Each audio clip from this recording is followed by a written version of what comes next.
Hello, everybody. Welcome back to the Science Dispatch podcast. Glad to have you with us. My name is Cameron English, and I'm joined, as always, by Dr. Chuck Dinerstein, Director of Medicine at the American Council on Science and Health. Chuck, what's going on? Good to see you. It's good to see you. It's a beautiful day here I lied. It's a gray day here in the neighborhood, but it's not as hot as where you are. That's true. But you know what? I've been working on this. Your perception is all that matters. So if you can make it a good day up in here, up in the gray matter, whatever you want to call it, it's a good day. So. Well, let me just add into that this was a saying that I learned when we were in Norway a few weeks ago, and they were talking and they were saying, it's never that the weather is bad, it's that you're wearing the wrong clothes. That's a good way to get at it, right? The weather is just the weather. It's how you respond to the weather. Yes. Right now. Now your back may sweat, but you don't have to be mad about that, right? Maybe I'm getting a little too zen for a science podcast. Anyways, we are here to talk about a series that you just started recently, I believe at the end of June, Chuck, about your Ozempic journey. Fascinating topic. We've discussed the science of this a little bit. But sometimes with new drugs like this, it's interesting to get anecdotal reports, or maybe we could call it a case study if we want to be medical about it. Yes, this is my case study report. Yes, we want to see how do individual patients respond to this, as well as getting a population level look at how these work. So, the article we're talking about, it's called Ozempic, Magic Needle or Just Another Band-Aid, My Journey. So you write here in the introduction, Chuck, let's dive into the roller coaster of expectations, disappointments, and the occasional triumph as I document every twist and turn in my journey with the much hyped Ozempic that promises to whip my cardiovascular risks into shape while conveniently shedding a few pounds. Okay, before we get into your experience with this drug, maybe you could explain what GLP-1 drugs are and why they've taken the world by storm, and then get into your experience. Okay. So GLP-1 drugs are glucose-like protein receptor agonists. And what they do is they compete for a spot on chemical mediators. And for the GI tract, they have two effects. They slow the emptying of the stomach, so it makes you feel more full. And it also acts upon your hunger center to make you feel less hungry. And normally that drug hangs around for about 2 minutes. But because of pharmaceutical science, they figured out a way to keep that drug hanging around for a week. And that is the medication that is being sold as the GLP-1s. And it is really taken the medical world by storm, because as it turns out, there are many more organs affected by the GLP-1s than simply the GI tract. Notably, there are receptors for GLP-1 in the brain, in our nervous system, and that's why you're starting to see these articles about using GLP-1s as an adjunct to decrease smoking, other means for other forms of addiction. It has an effect on your heart in terms of slowing your heart rate and other effects like that. So that's why you're beginning to see some data on that. Now, the difficult thing when you look at the medical data these days is that it was proved initially for people with diabetes. Now it's been extended to people that have coronary artery disease. But in most cases, the people that they've been testing with coronary artery disease are also overweight. And it is very difficult to abstract out from any of these studies how much of the benefit is being derived from their loss of weight versus how much of the benefit is coming from simply the effect on the heart or whatever other organ they've decided to investigate. So it's going to be a big deal overall, and it's been a big deal for Novo Nordisk that came out with it. They now are the GDP of their country. And there was a weird article this week that suggested the easiest way to control the cost of it was if Medicare was to go out and buy the company for something like $600 billion. That would still be a cost savings in the long run. So it's going to be an interesting time with the drug. In any case, I wound up taking Ozempic because, as I write, it was the result of some bad decisions that made early in my life that became habits. So everyone is forewarned. And as a result, I have in my dotage some significant coronary artery disease. I do not have diabetes. I was able to do, and I gained well past my dad bod weight. And for a long time, I was able to do exercise using the Peloton, which I love. But because of other issues, I found I just couldn't use the Peloton anymore. So when I was using the Peloton and exercising on an almost daily basis using that, because it was just fun to be honest about it, I could pretty much eat what I wanted because I cleared in 2 pounds worth of calories on the bike. So there was a lot of latitude in terms of what I could eat. But once the bike was gone, those were just 2 pounds that were coming on board. And I needed a different solution because I couldn't go back to that kind of strenuous exercise. So at the behest of my primary caregiver, which is my wife, in conjunction with my cardiologist, they've decided to place me on Ozempic. And I decided, well, if I'm going to be on it, I might as well write something about it. So the article you're talking about was the first experience with the drug, and first, finding a place where you could purchase it. That was step one. And then, and again, this is another sign that I'm old. Unlike other people that have talked about their Ozempic experience on the internet, I didn't do any kind of unboxing. I just opened the package. And in the article, you can actually see a picture of the package ripped open, nothing carefully done, as you would see in a nice YouTube video. Took the drug, and then, I expected some kind of magical thing to happen almost immediately. And that, of course, was not what took place. I did find that I felt less hungry. I didn't go roaming around the kitchen for a snack. In my prior dietary experiences, I knew that I was one of those kind of people that I was a kind of a boredom eater. I'm past the point when I have a lot of stresses in my life. I don't stress eat anymore, but I do boredom eat. And I found that in my first few days with Ozempic, I just wasn't, I could still be bored, but I just wasn't interested in getting anything to eat. And then at about day 2 or 3, and the drug does have its own cycle. It peaks about day 3 or 4 and then kind of fades down by about day 7. That's why it's a weekly drug.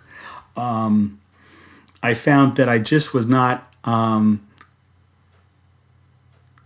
as hungry as much because I got satiated earlier in the meal.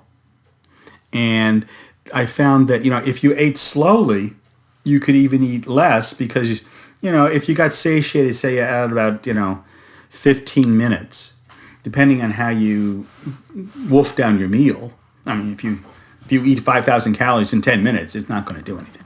But if you eat at some kind of almost human pace, that early satiety catches up with you. And it's those kind of things that I think bring about the weight loss. So then I was very excited about this, and I waited about 10 days to see how I was doing on my diet, to jump on the scale to see and in the first 3 or 4 days, I said in the first week of taking Ozempic, I must have shed upwards to 8 ounces. So this was this was not what I was hoping for, because you see the commercials. I lost 35 pounds, I lost 40 pounds, blah blah blah. But by the second, third week, I started losing weight at around 2 pounds per week. And that seems to be not an unbad place to be. There are other crazinesses that have come into my mind since then. I refer to that using the Yiddish word mishigas, which is a craziness. So the first craziness, of course, was I wasn't losing weight fast enough because I really want to just do it for 2 weeks and have lost my 40 pounds and move on. That doesn't happen.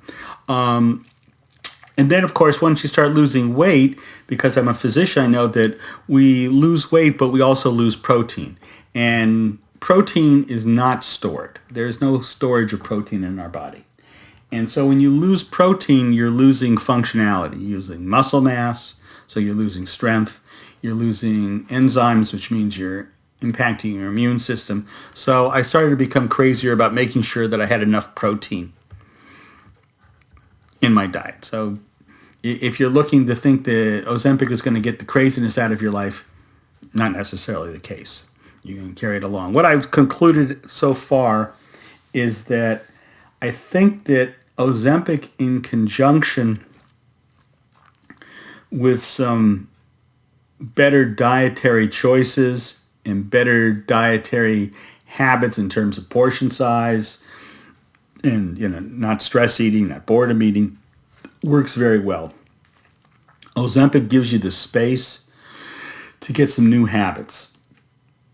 And if you use it for the 3 months that's the initial therapy, which only about 40% of people do, that may make some kind of long-term difference in your weight. And, a lot of the influencer stuff are people that need to lose 5 or 6 pounds right away for this or that, and are not the real target. But I think that we'll see over the next year or so that the people that have a weight loss that can maintain it have maintained it because that Ozempic interval was long enough to relearn some better habits.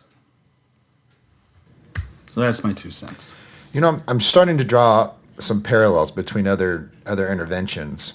And I don't mean to imply that these are even on the same level in terms of severity, but if you think about drugs like methadone, for example, right, the point is not just to like magically cure people overnight. The point is, right, is to reduce the euphoria, right? People don't get the same high from heroin or whatever other opioid they're using.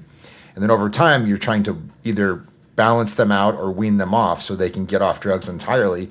And during that process, they're going to counseling or they're changing, right? There's behavioral changes, there's environmental cues that are being adjusted with the end goal of making them functional so they can go on their own, live their life without a drug dependency. It seems like this is sort of the same thing. And I say that with encouragement because, some of the criticism of these drugs has been, they're a bailout, they're a handout, it's cheating, et cetera, et cetera. But from the research that we've discussed before and from the anecdotes I've heard from other people and you, it seems that it's actually changing your behavior, right? Your stomach is getting smaller. I think you said that. And you're not, right? Like basically you're learning to practice mindfulness. Yes, it gives you the opportunity to do it. You don't have to. You can, you can suck down as many calories as you want. You can say, I'm just, okay, I'm not hungry, but look at that Twinkie. I got to have that Twinkie. So that it's not there. But if you have an interest in changing the way you eat, if you have an interest in losing weight, this gives you the space without all the